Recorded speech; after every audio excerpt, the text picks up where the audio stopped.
Students and welcome to Pendulum Edu पे आपका स्वागत है। हम डेली करंट अफेयर्स पढ़ेंगे आज 1 दिसंबर 2020 के। तो जल्दी से सेशन को ज्वाइन कर लीजिए और जिन्होंने चैनल को सब्सक्राइब नहीं किया है इसको सब्सक्राइब कर लें और बेल आइकन को प्रेस करें नोटिफिकेशन के लिए।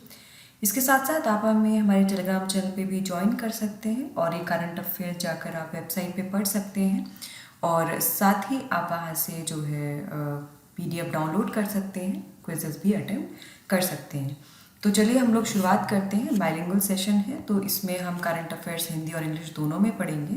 सो पहले प्रीवियस डे की हम न्यूज़ रिवाइज कर लेते हैं, कल हमने क्या क्या पढ़ा था उसका एक ग्लिम्स ले लेते हैं एंड देन हम आज की न्यूज़ पढ़ेंगे। तो येस्टरडे की न्यूज़ है Lok Virasat festival of film on folk art and painting started. Lok Virat नाम का एक लोक कला और चित्रकला पर एक फिल्मों का त्यौहार शुरू हुआ जिसमें डिफरेंट पेंटिंग्स की जो है मूवीज़ दिखाई गई, फिल्म्स दिखाई गई, जैसे कि वर्ली पेंटिंग जो महाराष्ट्र से है, कालीघाट पेंटिंग जो वेस्ट बंगाल की है, मधुपेंडी पेंटिंग जो बिहार की ट्रेडिशनल पेंटिंग है, देन पत्ता चित्रा जो उड़ीसा और वेस्ट बंगाल की फोक पेंटिंग है, देन पिचवाई जो है ये राजस्थान की फोक पेंटिंग है। Next is Russia signed a pact with Hetero for producing Sputnik 5 कोविड-19 वैक्सीन इन इंडिया। तो भारत में कोविड-19 वैक्सीन रशिया की जिसका नाम स्पुतनिक 5 है उसको प्रोड्यूस करने के लिए हेटेरो जो कि एक फार्मास्यूटिकल कंपनी है इसने रशिया के साथ एक जो समझौते पर हस्ताक्षर किए हैं। Next is India climate change knowledge portal. तो इस नॉलेज पोर्टल को जो कि पर्यावरण, वन और जलवायु परिवर्तन मंत्रालय द्वारा लॉन्च किया गया है, इसका मेन ये एम यह है कि एक ऐसा पोर्टल प्रोवाइड किया जाए जहाँ पे क्लाइमेट चेंज से संबंधित जो भी मुद्दे हैं या फिर उन पे जो भी नेशनल लेवल पे या इंटरनेशनल लेवल पे एफर्ट्स किए गए हैं उनका स्टेटस अपडेट रहे और उन सभी को एक ही जगह पर एक ही पोर्टल पर जितने भी स्टेप्स लिए गए हैं उनको वहाँ पे मेंशन किया जा सके। Next is union government's fiscal deficit increases to 9.53 lakh crore. तो अक्टूबर एंड में जो सरकार का राजकोषीय घाटा है ये बढ़कर 9.53 लाख करोड़ रुपए हो गया है जो कि 120% है of the annual budget estimate. और ये जो है फिस्कल डेफिसिट जो होता है ये जो गवर्नमेंट की टोटल इनकम होती है और जो टोटल एक्सपेंडिचर होता है उसका डिफरेंस होता है। Next is UDIN generated from ICAI portal will be verified by CBDT central board of direct taxes जो भी UDIN यानी कि यूनिक डॉक्यूमेंट आइडेंटिफिकेशन नंबर जो भी ICAI पोर्टल से जनरेट होता है उसको वेरीफाई करेगा जब भी टैक्स ऑडिट रिपोर्ट्स जो हैं वो अपलोड की जाएंगी।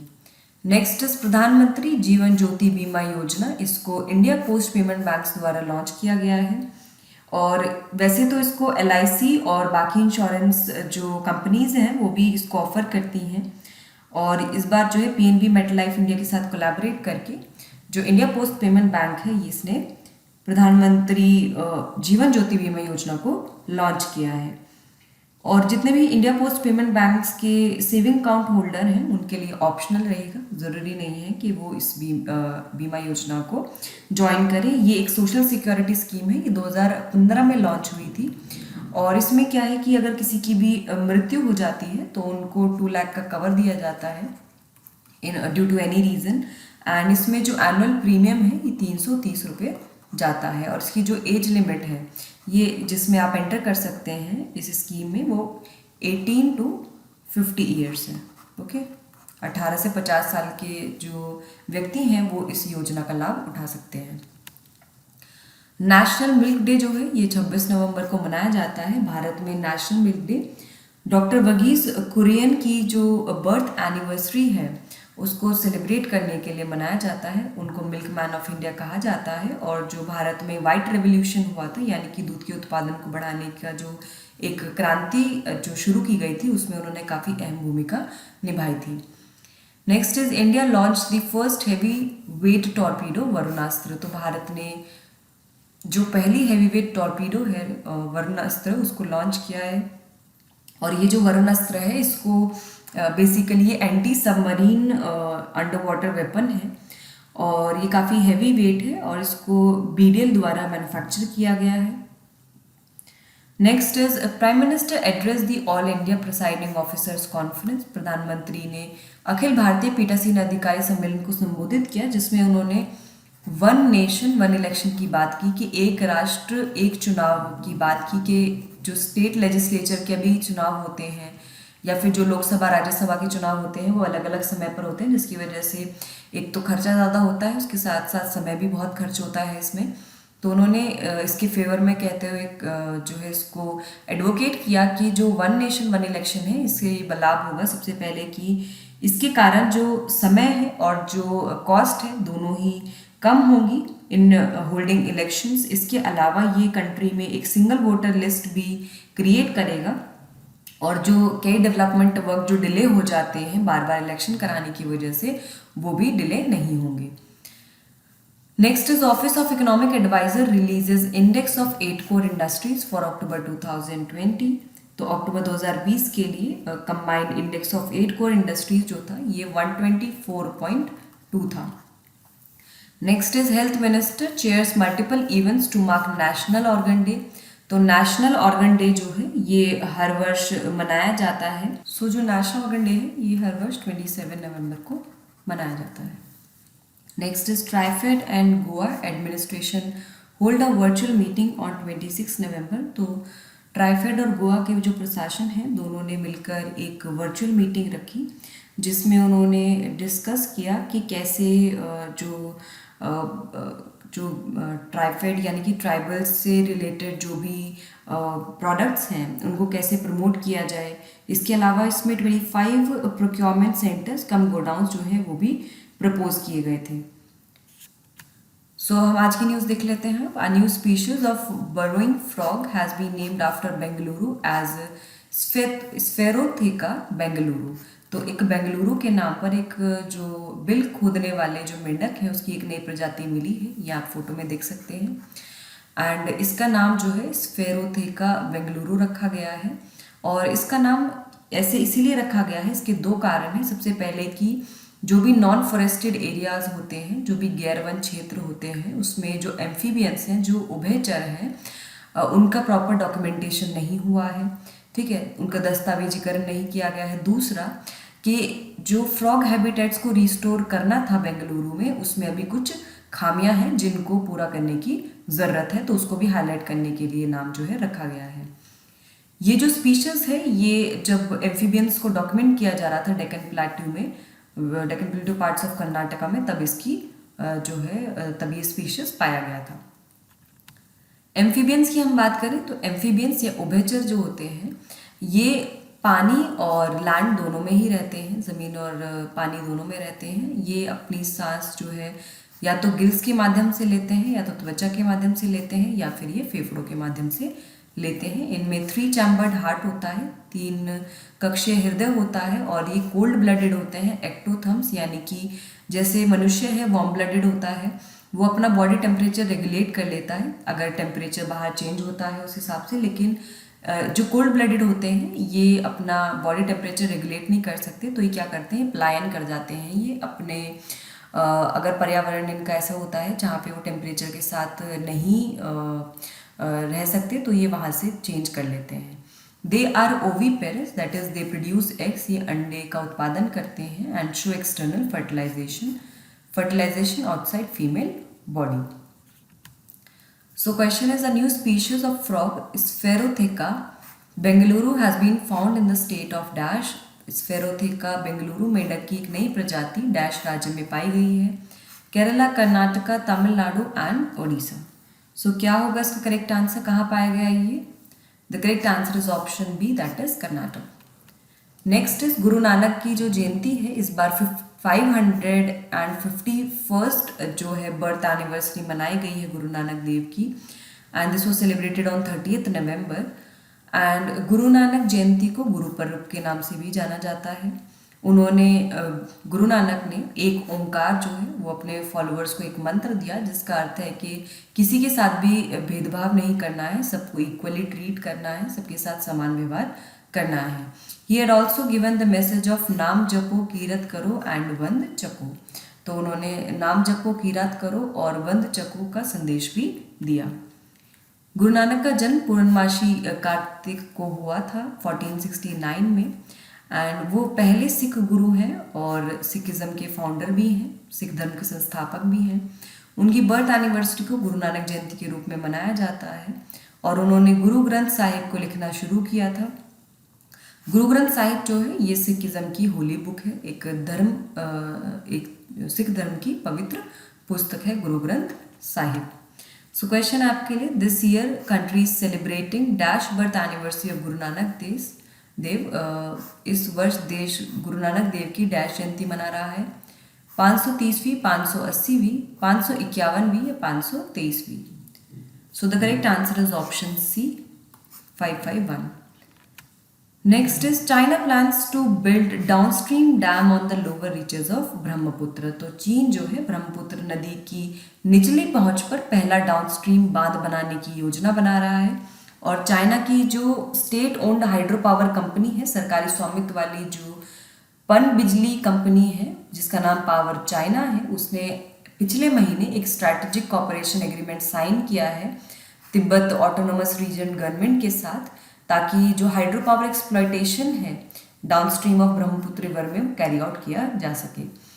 The agreement has been signed as part of the new 5-year plan. तो अगला जो पंचवर्षीय जो योजना है उसके तहत इस एग्रीमेंट पे साइन किए गए हैं। 2015 में पहला जो हाइड्रो पावर प्रोजेक्ट ऑपरेशनलाइज किया गया था चाइना के द्वारा तिब्बत में, वो था जांगमू डैम। एंड इसको world highest altitude hydro power station कहा जाता है। जम्मू को दुनिया का सबसे अधिक ऊंचाई वाला जल विद्युत स्टेशन माना जाता है। डैम्स एट दागू, जिगसू एंड जियाचा, तो 3 डैम्स और जो हैं ये ब्रह्मपुत्र के अपर और मिडल रीचेस में, यानी कि नदी के ऊपरी और मध्य पहुंच में विकसित किए जा रहे हैं। India and China do not have a water sharing agreement on river Brahmaputra. जैसे कि इंडस रिवर सिस्टम पे भारत और पाकिस्तान के बीच में एक वाटर शेयरिंग एग्रीमेंट है, उसी तरह भारत और चाइना के बीच में ऐसा कोई एग्रीमेंट नहीं है ब्रह्मपुत्र रिवर को लेकर। तो भारत के लिए चिंता क्या है ऐसे डैम से रिलेटेड? तो सबसे पहली चिंता ये है कि जो चाइना है वो इस तरह के प्रोजेक्ट्स के थ्रू जो ब्रह्मपुत्र नदी का जो पानी है उसको डाइवर्ट कर सकता है to its northern part through the south to north water transfer project. दक्षिण से उत्तर जल अंतरण परियोजना के तहत ये पानी को मोड़ सकता है।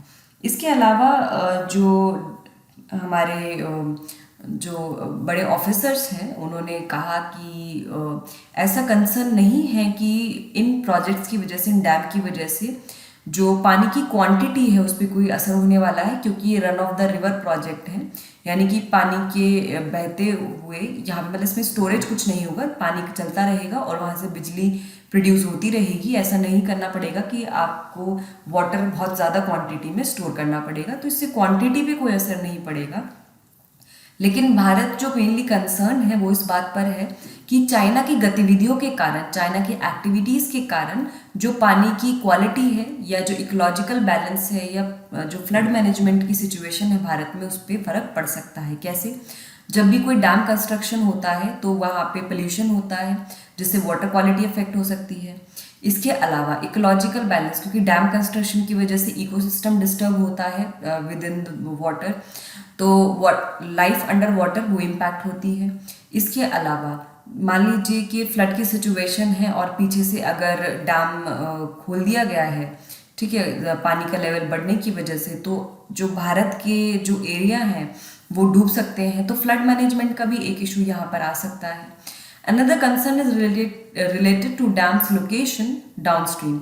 दूसरा क्या है कि ये जो डैम है ये डाउनस्ट्रीम है, यानी कि ये जो बहाव क्षेत्र है जो इसका, ये इसकी एक चिंता का विषय है। और साथ ही ये बिल्कुल अरुणाचल प्रदेश के बॉर्डर पे है, लगी सीमा से जुड़ी है। सो ये जो कंसर्न है ये बिल्कुल सही है, क्योंकि यहाँ पे अरुणाचल प्रदेश पे जो क्लेम चाइना इतने टाइम से करता आ रहा है तो उसको एक मौका मिल सकता है यहाँ पर, ठीक है, तो वो भी कंसर्न है। इसके अलावा जो चाइना और भारत के बीच में एक MOU साइन हुआ था, वाटर शेयरिंग एग्रीमेंट तो नहीं था, भारत और चाइना के बीच में, लेकिन 2002 में दोनों कंट्रीज ने एक एमओयू पे हस्ताक्षर किए कि जो पानी से संबंधित जो भी जानकारी है, वाटर रिलेटेड इन्फॉर्मेशन है, उसको शेयर किया जाएगा। लेकिन 2017 में जब डोकलाम में भारत और चाइनीज़ आर्मी के बीच में झड़प हुई थी, तो उस झड़प के चलते हुए चाइना ने जो वाटर रिलेटेड इन्फॉर्मेशन है उसको शेयर करना बंद कर दिया था।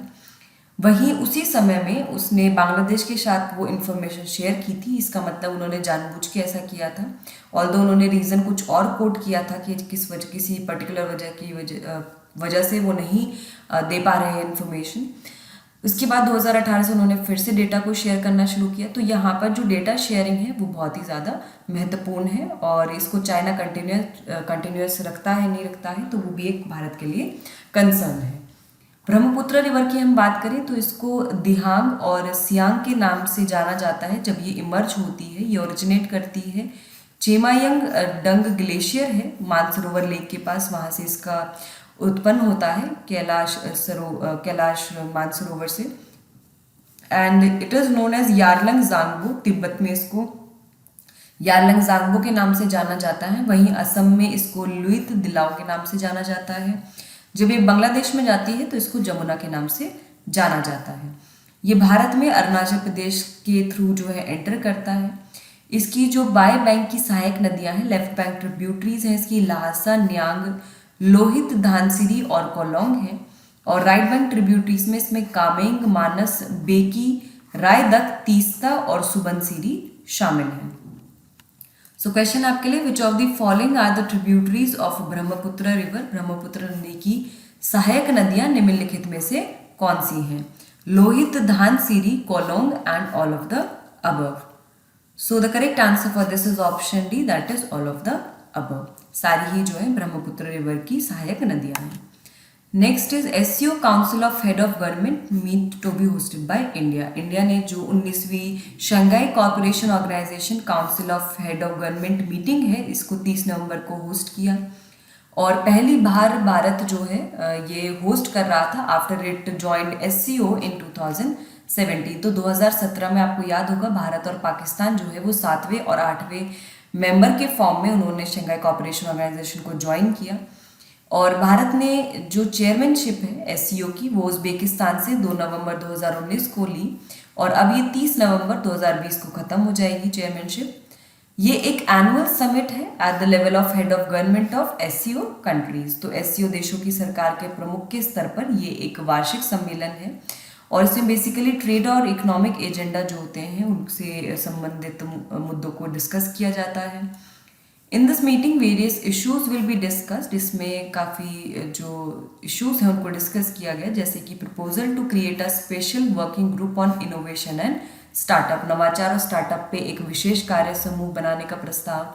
इसके अलावा एक कार्य समूह ट्रेडिशनल मेडिसिन पे बनाया जाए, कोविड-19 पैंडेमिक पे बनाया जाए, इन्वेस्टमेंट फेयर्स में बनाया जाए, निवेश के क्षेत्रों में बनाया जाए। तो इस तरह के कुछ यहाँ पर प्रपोजल दिए गए। Shanghai Cooperation Organization is an important organization for India for cooperation in peace, security, trade, economy, etc. शांति, सुरक्षा, व्यापार, अर्थव्यवस्था आदि के क्षेत्र में सहयोग के लिए शंघाई सहयोग संगठन भारत के लिए एक महत्वपूर्ण संगठन है। The first SCO Startup Forum was also launched this year. पहला शंघाई सहयोग संगठन स्टार्टअप फोरम भी इसी साल लॉन्च किया गया था। इसमें इस बार 4 ऑब्जर्वर स्टेट जो है वो पार्टिसिपेट कर रहे हैं, जिसमें अफगानिस्तान, बेलारूस, मंगोलिया और ईरान शामिल हैं। एससीओ की बात करें हम तो ये 2001 में इसका क्रिएशन अनाउंस किया गया था। इसमें जो 6 मेंबर्स हैं भारत और पाकिस्तान के अलावा वो है China, Kazakhstan, Kyrgyzstan, Russia, Tajikistan and Uzbekistan. इसके हेडक्वार्टर्स बीजिंग चाइना में है और current SCO secretary Vladimir Norov है। चलिए क्वेश्चन देख लेते हैं। Which of the following countries hosting the 19th Shanghai corporation organisation council of heads of government meeting? निम्नलिखित में से कौन सा देश 19वीं शंघाई सहयोग संगठन सरकार की बैठक के प्रमुखों की परिषद की मेजबानी कर रहा है? भारत, पाकिस्तान, उज्बेकिस्तान एंड चीन। So what will be the correct answer for this? The correct answer is option A, that is India.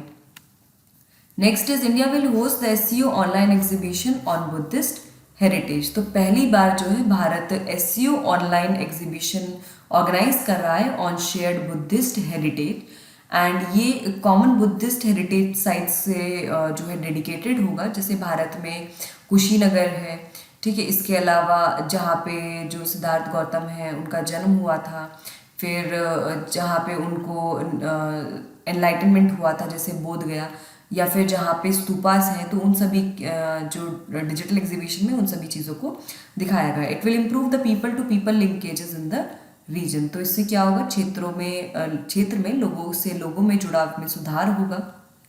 तो जो भी कल्चरल प्रोग्राम्स किए जाते हैं वो ये डिप्लोमेसी का एक इम्पॉर्टेंट पार्ट होता है कि इससे कंट्रीज़ के बीच में जो कल्चरल रिलेशन है, पीपल टू पीपल टाइज हैं, उनको बेहतर किया जाता है। बुद्धा की हम बात करें तो उनका जन्म लुम्बिनी में हुआ था 563 बीसी में, एंड उनका बचपन का नाम सिद्धार्थ गौतम था और वो शाक्य क्लैन के थे। His first sermon is called धर्म चक्र प्रवर्तन। तो उनका जो पहला उपदेश था उसको धर्म चक्र प्रवर्तन कहा जाता है। He attained enlightenment under a peepal tree in Bodh Gaya. तो बोधगया में पीपल के पेड़ के नीचे आत्मज्ञान प्राप्त किया उन्होंने, और उनकी मृत्यु जो है वो कुशीनगर उत्तर प्रदेश में हुई थी।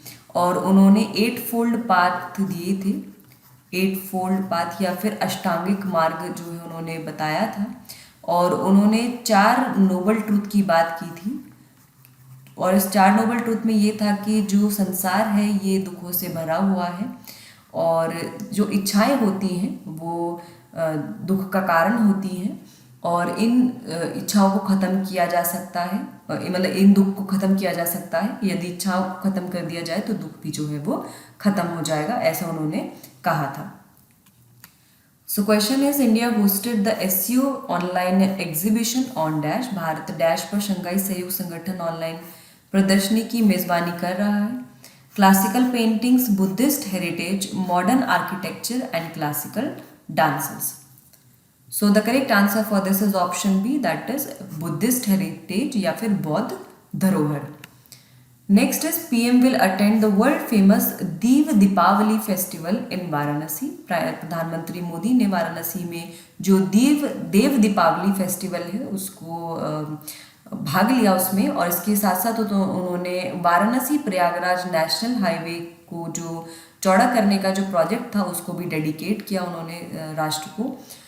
ये जो फेस्टिवल है वाराणसी में, ये 5 दिवसीय त्यौहार होता है, और ये पंचगंगा घाट से शुरू हुआ था इन 1985। इसको हर साल मनाया जाता है पूर्णिमा पे, कार्तिक महीने की, और इसको त्रिपुरा पूर्णिमा स्नान भी कहा जाता है। So question is recently PM has attended the world famous Dev Deepawali festival in dash. हाल ही में पीएम ने डैश में विश्व प्रसिद्ध देव दीपावली उत्सव में भाग लिया है। वाराणसी, इलाहाबाद, पटना एंड जयपुर। तो कहाँ पे उन्होंने अटेंड किया था, ये वाराणसी में अटेंड किया था। ऑप्शन ए करेक्ट आंसर होगा।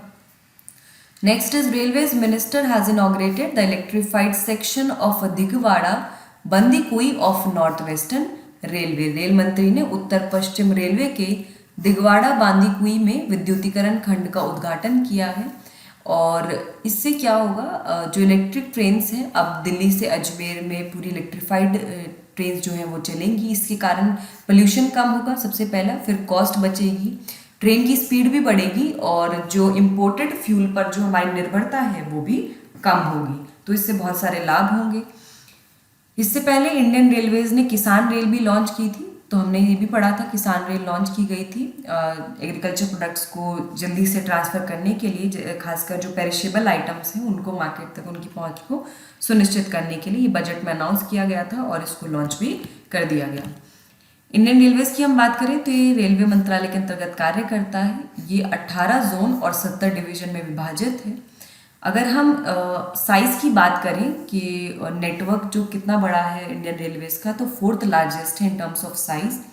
Current railway minister Piyush Goyal हैं, और जो चेयरमैन है रेलवे बोर्ड के, चेयरमैन ऑफ रेलवे बोर्ड जो हैं वो कौन है, विनोद कुमार यादव है।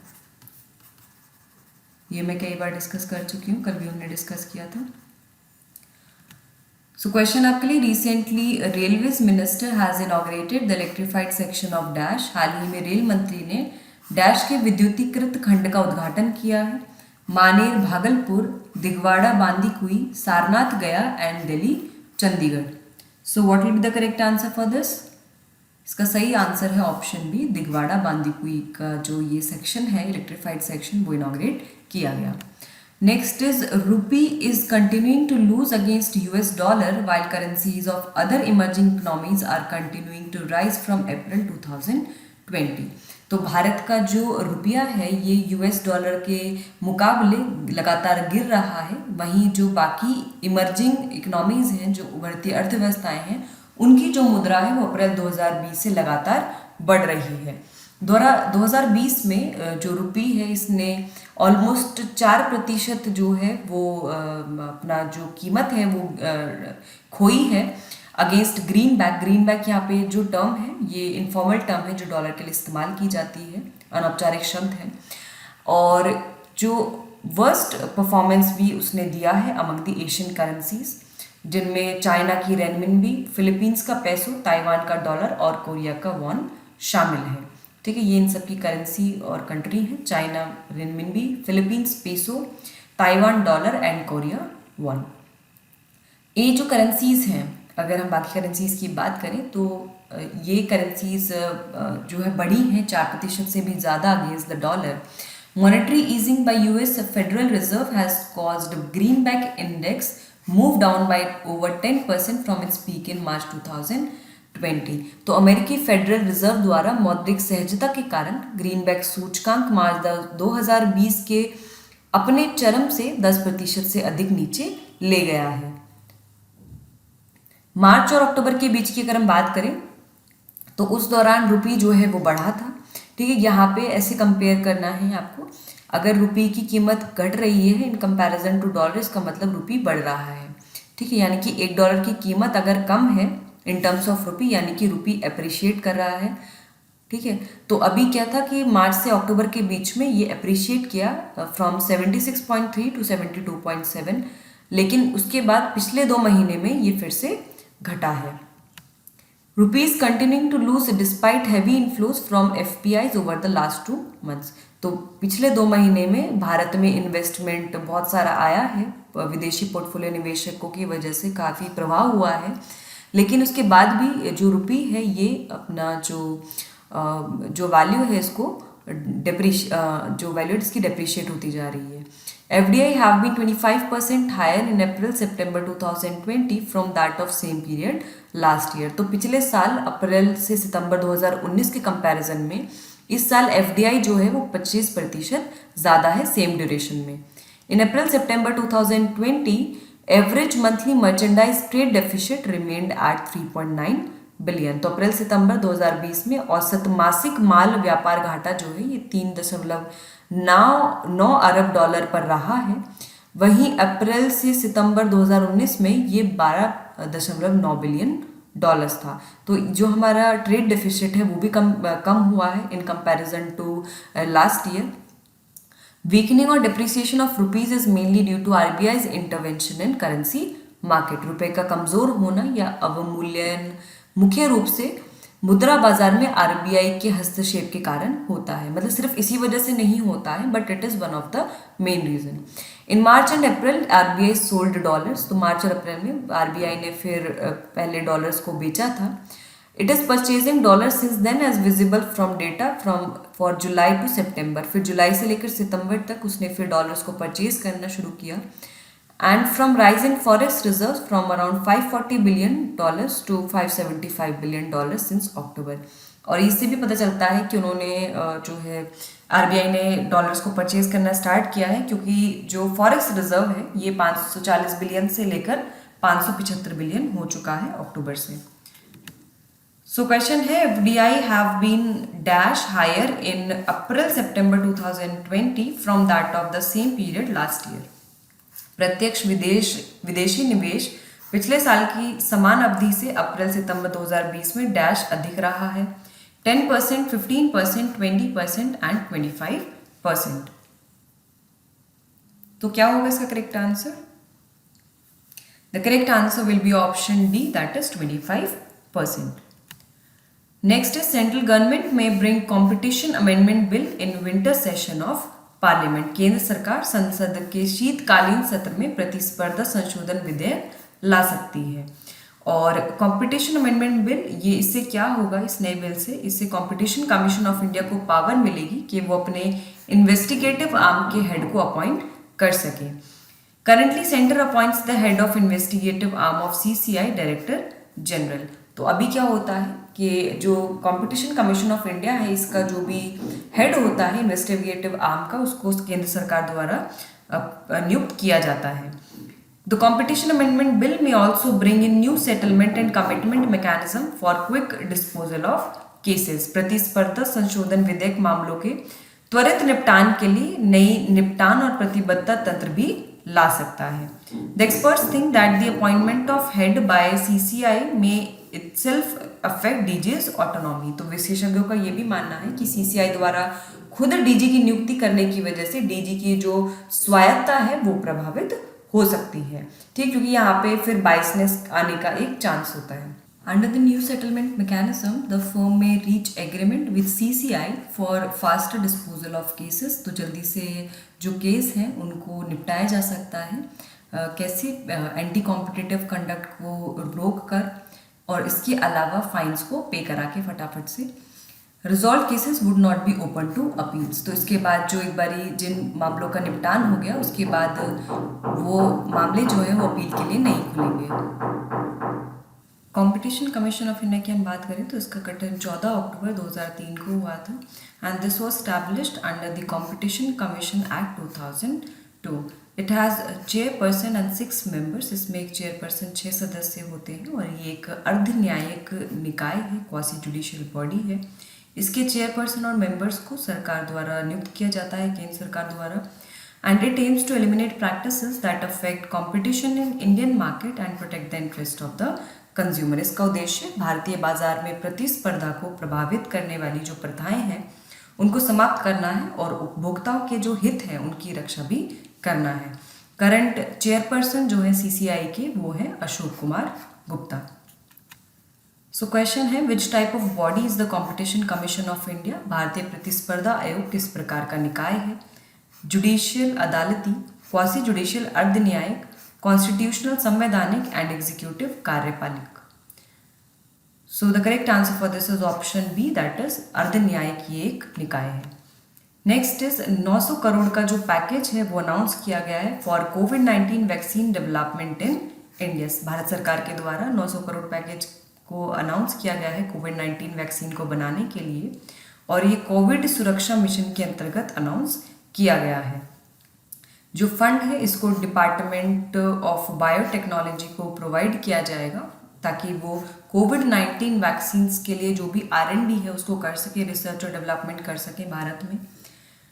It will focus on the development of COVID-19 vaccine from preclinical development level to manufacturing and regulatory facilitation of vaccine। तो इसका फोकस जो रहेगा वो कोविड-19 वैक्सीन के जो है डेवलपमेंट पर रहेगा, उसके विकास पर रहेगा, प्री क्लिनिकल ट्रायल से लेकर मैन्युफैक्चरिंग और रेगुलेटरी फैसिलिटेशन तक। और जो भी फंड हैं, जो भी इस डायरेक्शन में डेवलपमेंट के लिए जो भी फंड्स इकट्ठे मतलब जो भी फंड एलोकेट होंगे उन सभी को एक ही जगह कंसोलिडेट करके और फिर जो है उनको एक ही डायरेक्शन में यहाँ पे एक डायरेक्शन दिया जाएगा ताकि वैक्सीन डेवलपमेंट हो सके। At present 10 vaccine candidates have been supported by department of biotechnology in India. तो वर्तमान में 10 वैक्सीन उम्मीदवारों को भारत में जैव प्रौद्योगिकी विभाग द्वारा समर्थित किया गया है। भारत में स्वदेशी वैक्सीन भारत बायोटेक और ज़ायकोव डी सबसे आगे है। सो क्वेश्चन है government has announced dash crore package for the development of covid vaccine. सरकार ने कोविड-19 वैक्सीन के विकास के लिए डैश करोड़ पैकेज की घोषणा की है, 500, 700, 800 and 900। So the correct answer is option D, that is 900. Next is according to a study, future pandemics can be prevented by sustainable peatland management। अगर सतत peatland प्रबंधन किया जाएगा तो भविष्य में जो भी महामारी है इनको रोका जा सकता है। क्यों? क्योंकि जो पीटलैंड्स होते हैं ये जो है जैव विविधता में समृद्ध होते हैं, बायोडाइवर्सिटी में रिच होते हैं। इसमें डिजीज के कैरियर शामिल होते हैं और काफ़ी वर्टिब्रेट और इनवर्टिब्रेट वेक्टर्स भी रहते हैं। जो वर्टिब्रेट वेक्टर्स होते हैं ये जूनोटिक डिजीज को फैलाने में जो है इसके लिए जिम्मेदार होते हैं। जूनोटिक डिजीज वो डिजीज जो जानवरों से मनुष्यों में फैलते हैं वो जूनोटिक डिजीज कहलाते हैं। तो उनके स्प्रेड के लिए ये जो वर्टिब्रेट वेक्टर्स होते हैं ये काफ़ी जिम्मेदार होते हैं। The tropical areas are facing the issue of habitat loss, wild or human-made fires and wildlife harvesting, which makes it a perfect place for the emergence of zoonotic infectious disease.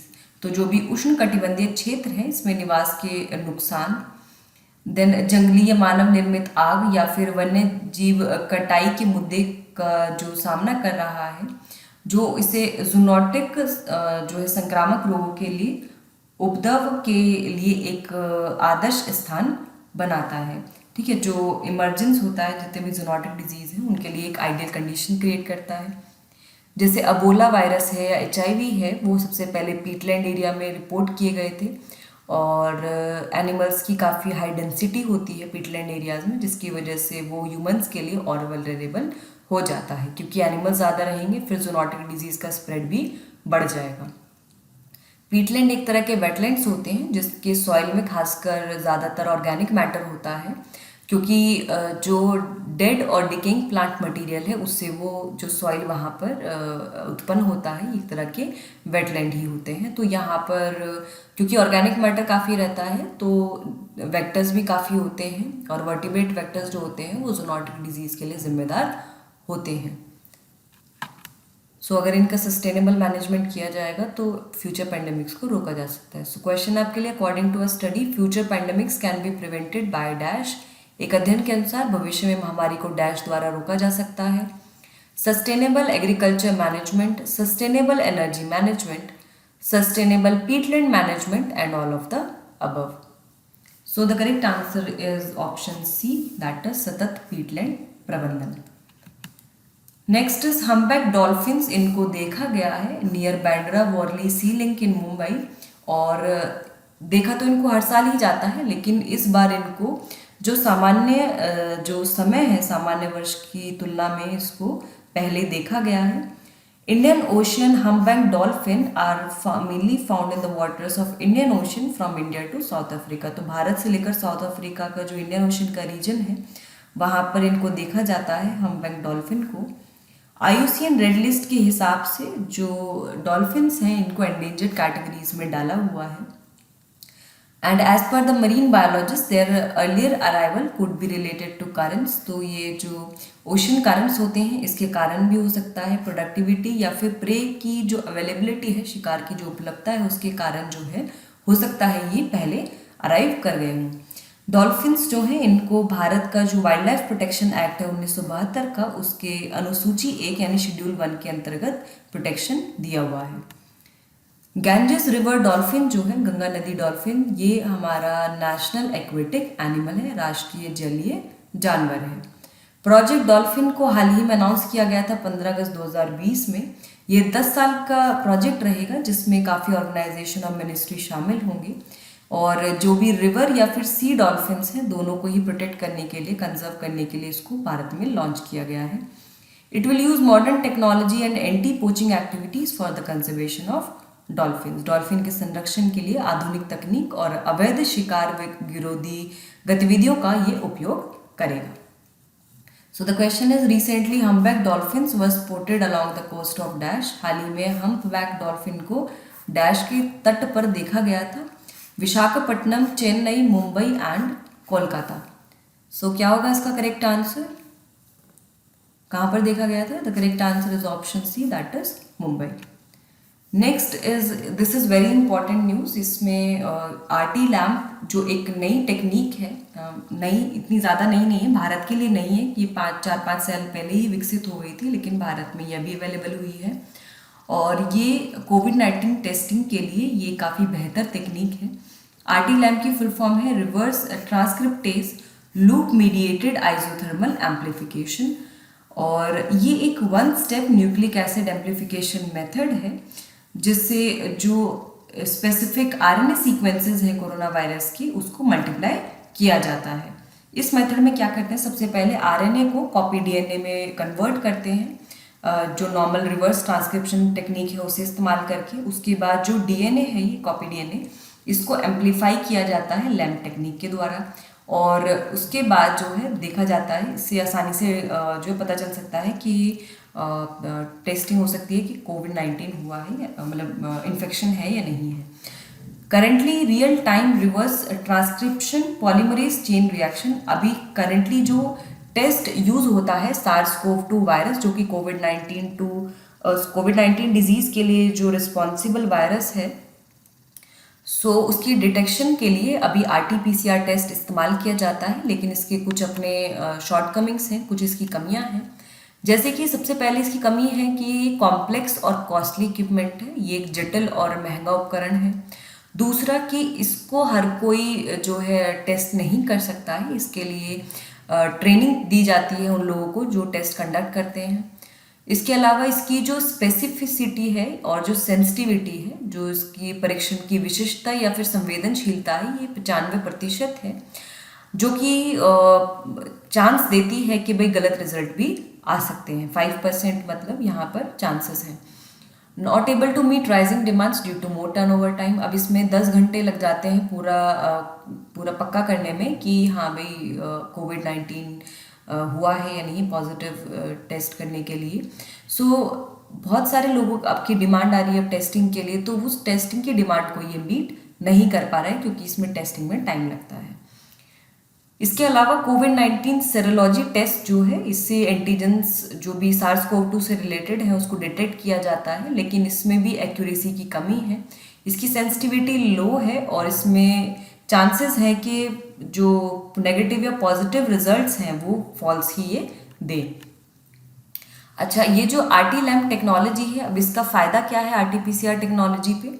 सबसे पहला, ये कॉस्ट इफेक्टिव है। तो देखिए हम एक एक करके यहाँ पे देखते हैं। तो RT-PCR टेस्ट में क्या है कि अलग अलग साइकिल के लिए अलग अलग टेम्परेचर, मतलब एक साइकिल में अलग अलग टेम्परेचर पे यहाँ पे जो प्रोसेस चलता है, जिसकी वजह से इसमें एक थर्मल साइक्लर महंगा वाला लगता है, और इसके साथ साथ रियल टाइम PCR मशीन भी चाहिए इसके लिए। लेकिन जो RT-LAMP टेक्नोलॉजी है, इसको केवल एक ही टेम्परेचर चाहिए, 65 डिग्री का, और इसमें जो DNA एम्प्लीफिकेशन है वो भी कांस्टेंट टेम्परेचर पे किया जाता है। तो इसकी ज़रूरत ही नहीं है कि हमें कोई इसमें एक्सपेंसिव थर्मल साइक्लर की आवश्यकता पड़े। इसके अलावा इसमें रियल टाइम PCR मशीन की जो महंगी होती है उसकी भी ज़रूरत नहीं है, तो यहाँ पर आपकी कॉस्ट बचती है।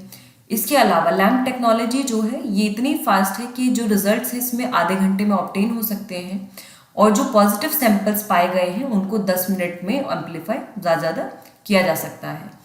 वहीं 8 से 10 घंटे लग जाते हैं PCR टेक्निक को पूरा करने में। एंड इसके अलावा लैम्प टेक्नोलॉजी के लिए कोई पर्टिकुलर स्किल नहीं चाहिए, मिनिमम स्किल और मिनिमम लोग के द्वारा ये लैम्प टेक्नोलॉजी परफॉर्म की जा सकती है।